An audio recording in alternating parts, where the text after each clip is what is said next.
Oi pessoal, ontem eu fiz uma live com a Fabiana e devido aos probleminhas de áudio e conexão com vídeo, eu resolvi retomar a live, o tema da live em forma de vídeo, tá?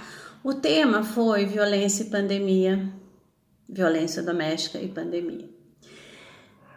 Nós começamos, a Fabiana introduziu falando sobre a Lei Maria da Penha, né? Que foi Maria da Penha, foi uma mulher que, aqui eu tenho que ter uma colinha, em 1983, ela sofreu durante muitos anos violência doméstica, abusos, maltratos, apanhou, até que chegou o momento que ela levou um tiro e ficou paraplégica.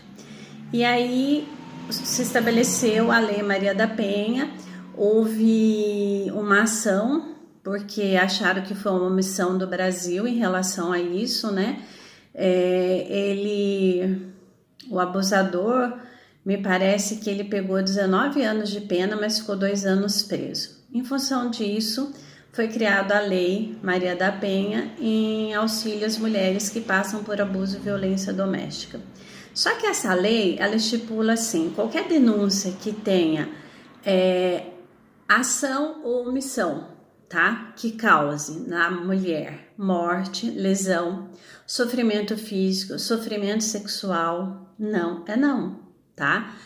Sofrimento psicológico e sofrimento patrimonial. E isso chamou um pouco a atenção, né? O que é sofrimento patrimonial, né, gente? De repente a mulher para de trabalhar porque o marido não deixa, ele quebra o celular dela, é patrimônio dela, ele usa o cartão de crédito dela e por aí vai.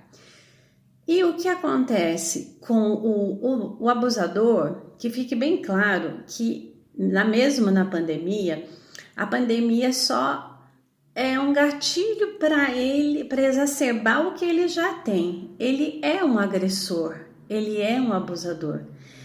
O que acontece? Quando ele começa o relacionamento, ele tem um perfil muito sedutor, ele tem um perfil de leva a mulher para passear e dá presentes, até que vem a primeira crise de ciúmes. Que bonitinho, né? Olha os ciúmes dele, que lindo, né? E aí esses ciúmes não passa disso. Aí ele começa a controlar o jeito da mulher vestir, o jeito dela falar, o jeito dela dançar, o jeito dela olhar. Peso, roupas, cabelo, amigos. Não é interessante que ela tenha amigos, porque ela tendo amigos ela vai desabafar e não é interessante. Família, ele também age de uma maneira onde a mulher vai perdendo contatos com os familiares, percebe que é um controle e ao mesmo tempo ele acusa de ser louca, de ser ciumenta. Joga toda essa bagagem de culpa e a mulher acaba acreditando. Ela chega um momento que ela não sabe nem quem ela é, né? E ele é o amor da vida dela e ela acaba sendo uma propriedade dele e com isso ele a enfraquece, né? A autoestima vai lá para baixo, eu não me reconheço e aí começa um ciclo de abuso. Após ele fazer tudo isso, ele se desculpa, ela se sente culpada, porque afinal de contas, mesmo com o abuso muitas vezes do álcool ou da droga, ele é muito bom, né? Ele é muito bacana. E quando ele usou o álcool, a droga, que ele fica assim. E ela acaba se culpando. E aí começa todo esse ciclo da explosão da violência física, as brigas, aí a famosa lua de mel. Né? Eles ficam maravilhosos, ele pede desculpa, ele promete que vai parar, ele não para, tá? Até que é onde nós temos os índices de feminicídio. Então, como perceber, e essa agressão, ela aumentou muito na pandemia, porque nós estamos em isolamento social. E o que esse isolamento social traz? Ele traz pra gente assim, a nossa casa, que é o lugar mais seguro, passa a não ser, né? Esse isolamento, ele traz assim, uma hiperconvivência. Exatamente. Você, antes, a mulher convivia com o marido horário do almoço, muitas vezes só à noite e final de semana. E agora estão todos em casa. E é para ficar em casa para quem pode, né? E essa hiperconvivência, ao mesmo tempo, mostra uma intimidade. Intimidade que talvez não existisse. E isso é muito confuso. Estabelecer as regras, os limites. Tem aquela questão das mulheres que a gente comentou de ficar só de pijama. Não, vai se cuidar, vai se arrumar. O homem também, não vai ficar lá relaxado, largado. Gente, a pandemia vai passar, né? Agora, o que vai ficar desses relacionamentos? Eu tô cheio de colinha aqui, porque eu não posso esquecer o que eu quero falar para vocês, tá? E acabei não falando, acho que ontem na live com a Fabiana, que um recurso que eu vi na internet é que se os casais estiverem num ponto que realmente está muito difícil de estabelecer essa comunicação direta, que eu comunico, você entende, você devolve e eu entendo, né? Essa comunicação direta.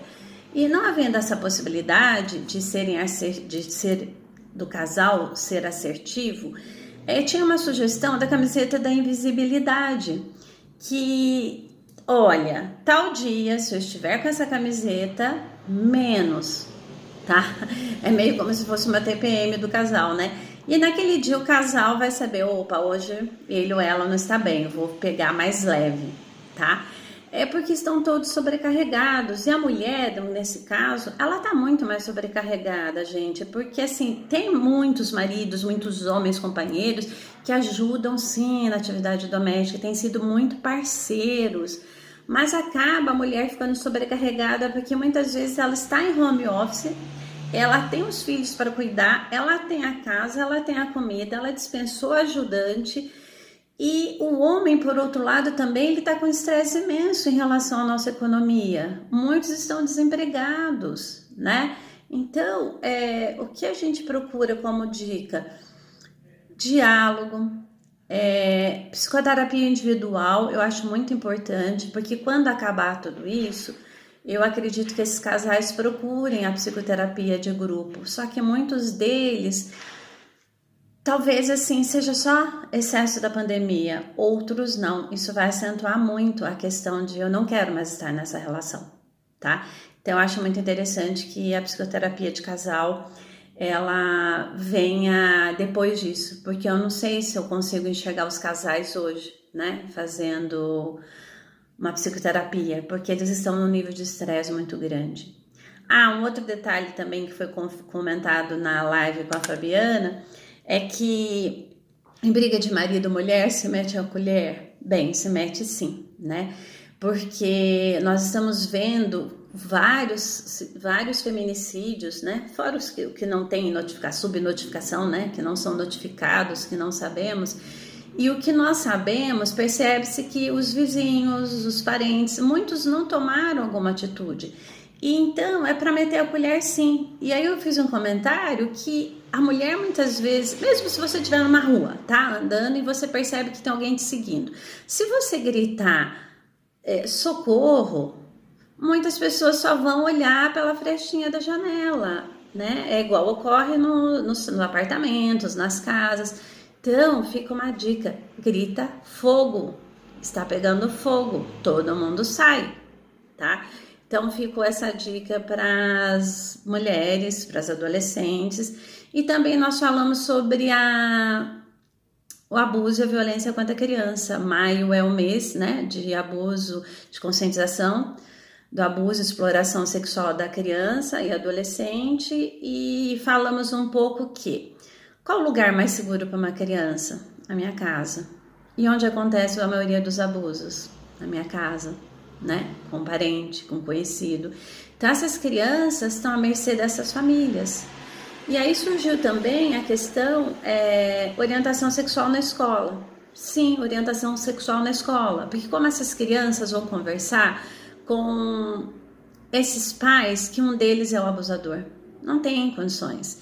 E a maioria, pessoal, da denúncia de abuso, 72% é feito nas escolas, é feito com a professora, é feito com a tia, é feito com o meu coleguinha, que o meu coleguinha conta para a mãe dele, e a mãe dele denuncia, né? Ou vai procurar a mãe da criança. Então, e as crianças não estão podendo nem fazer essa denúncia. Eu até comentei que de repente elas podiam estabelecer um código. Eu gosto muito de código, sabe? Com a professora na aula online. Que tipo, se eu mostrar tal coisa, tal, ou se eu tiver tal fala ou tal comportamento, significa que preste atenção em mim, alguma coisa está errada na minha casa. Então, esse foi um dos conselhos, um pouquinho do que a gente falou também. A gente falou do abuso do álcool e das drogas, nessa questão desses pais, desses agressores, né? E reforçando, o agressor por si só é agressor, o isolamento só vai ativar. E aí eu deixei também uma dica de um documentário que se chama Um Crime Entre Nós, tá? É sobre violência da criança e do adolescente, muito interessante, procurem aí. E deixei também, vou deixar de novo, o Disque 180, que é violência doméstica, o Disque 100, que seria um pronto-socorro, o 190, polícia militar, tá? E o 181 do Estado. Outra coisa que também que nós falamos, por que essas mulheres não saem da relação? É muito sério isso, sabe? Se eu fosse você, e você deveria sair dessa relação, se eu fosse você, parem. Vocês não são elas. Vocês só vão saber a verdadeira realidade quando vocês vivenciarem isso. Por que elas não saem? Porque tem expectativas, tem sonhos, tem filhos. Muitas não são dependentes financeiras deles. Elas têm uma dependência emocional.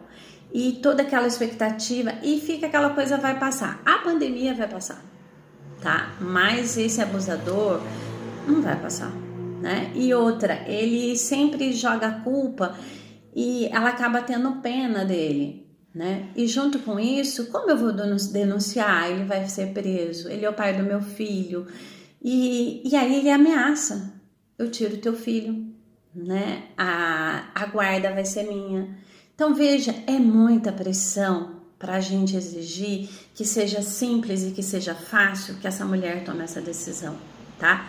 Então, pessoal, um pouquinho mais de empatia, tá? Se colocar no lugar dessas mulheres, ouvi-las, né? Passar textos, matérias que elas possam ler, elas precisam entender mais, porque dentro dessa lei aqui da questão da Maria da Penha, muitas não sabem o que é abuso patrimonial, muitas não sabem que naquela relação sexual onde ele pede para bater e ela se permite apanhar, muitos não percebem que isso pode fazer parte do sofrimento sexual, tá? O sofrimento físico, ele deu um tapinha, então assim, procurem, nessa parte é uma maneira que vocês podem ajudar com textos, com vídeos e ouvir, porque se você ouvir, numa próxima vez ela vai voltar para te contar. Agora, se eu ouço e falo, mas se eu fosse você, eu faria isso. Mas se eu fosse você, você não é ela, tá?